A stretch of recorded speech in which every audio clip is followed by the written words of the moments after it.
식물계의 숨은 영웅이 어둠 속에서 모습을 드러냈어요. 웅장한 나무와 화려한 꽃들은 잠시 자리를 비켜야겠네요. 자연의 소박한 녹색 카펫인 이끼를 과소평가해선 안 됩니다. 새로운 연구에서 과학자들은 마침내 이끼 코드를 해독하고 이 작은 식물의 경이로움이 전 세계 생태계에 얼마나 중요한지 밝혀냈어요. 연구원들은 인디아나 존스도 부러워할 만한 이끼 사냥 탐험을 위해 8개의 다른 생태계에 걸쳐 100곳이 넘는 장소를 샅샅이 조사했습니다. 그 결과 이끼는 광활한 캐나다 면적과 비견할 940만 제곱킬로미터에 달하는 놀라운 면적을 덮고 있다는 사실을 발견했어요. 놀랍죠? 그렇다면 이 이끼의 특징은 무엇일까요? 우선 이끼는 일반 식물처럼 화려한 배관 시스템을 갖추고 있지 않아요. 대신 이 건방진 이끼는 대기 중의 물을 교묘하게 빨아들여 생존합니다.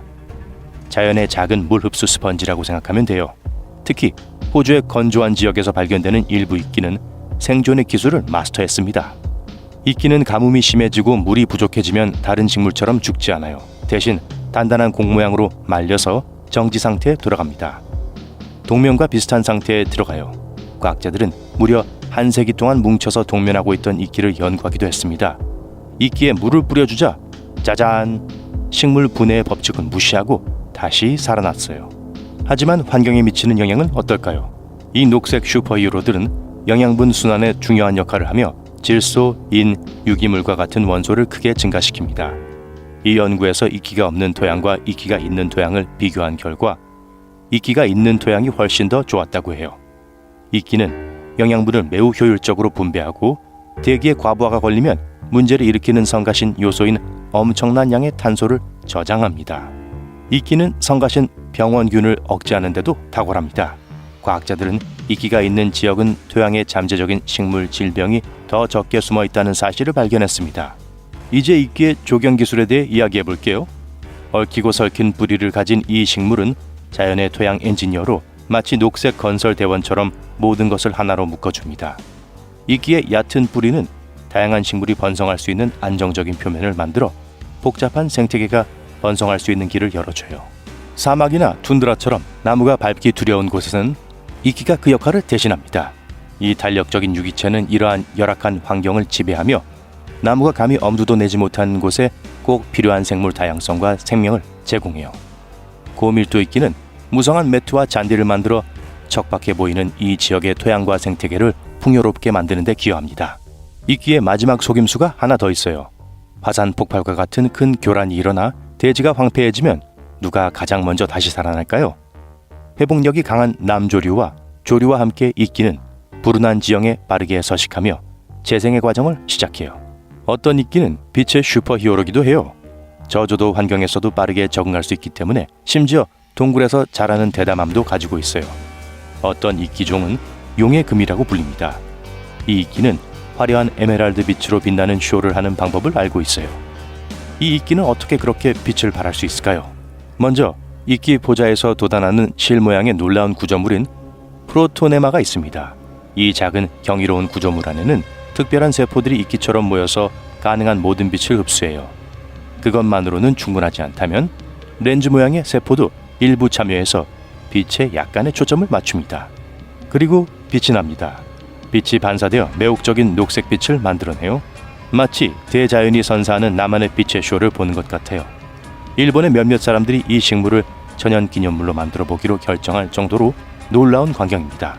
이끼는 동굴을 마법처럼 보이게 하기 위해서만 있는 것이 아닙니다. 동굴은 멋진 동물들의 훌륭한 보금자리이기도 해요. 캐나다 온타리오주의 점박이 거북을 예로 들어보세요. 이 거북들은 매서운 추위가 몰아치고 기온이 영하로 떨어지는 겨울이 되면 스페그넘이라는 이끼 밑에 몸을 숨깁니다.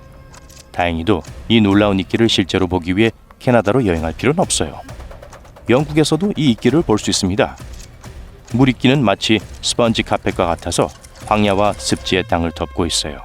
식물의 진화에 초점을 맞춘 한 연구에서는 이끼가 지구 최초의 식물이라고 주장하기도 합니다.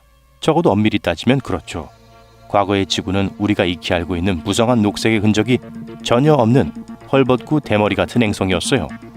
관목도 나무도 단조로움을 깨기 위한 불 한 포기도 없었죠.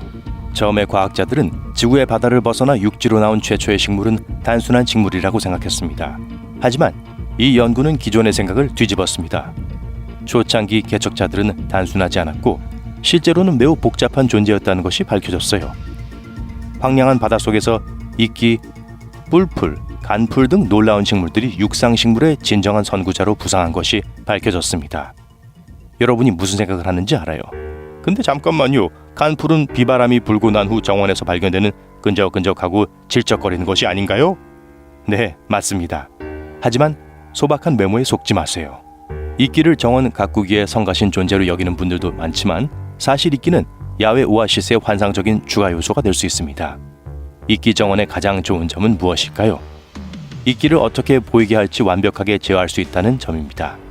이끼를 바닥에 깔거나 난간에 올려놓거나 바위에 붙여 열대우림의 분위기를 연출할 수도 있어요. 용기나 테라리움, 녹색 벽에 이끼를 키우면 실내에서도 이끼의 마법 같은 분위기를 연출할 수 있습니다. 이제 이끼 키우기 모험을 시작하기 전에 사용할 수 있는 이끼의 종류에 대해 알아보세요.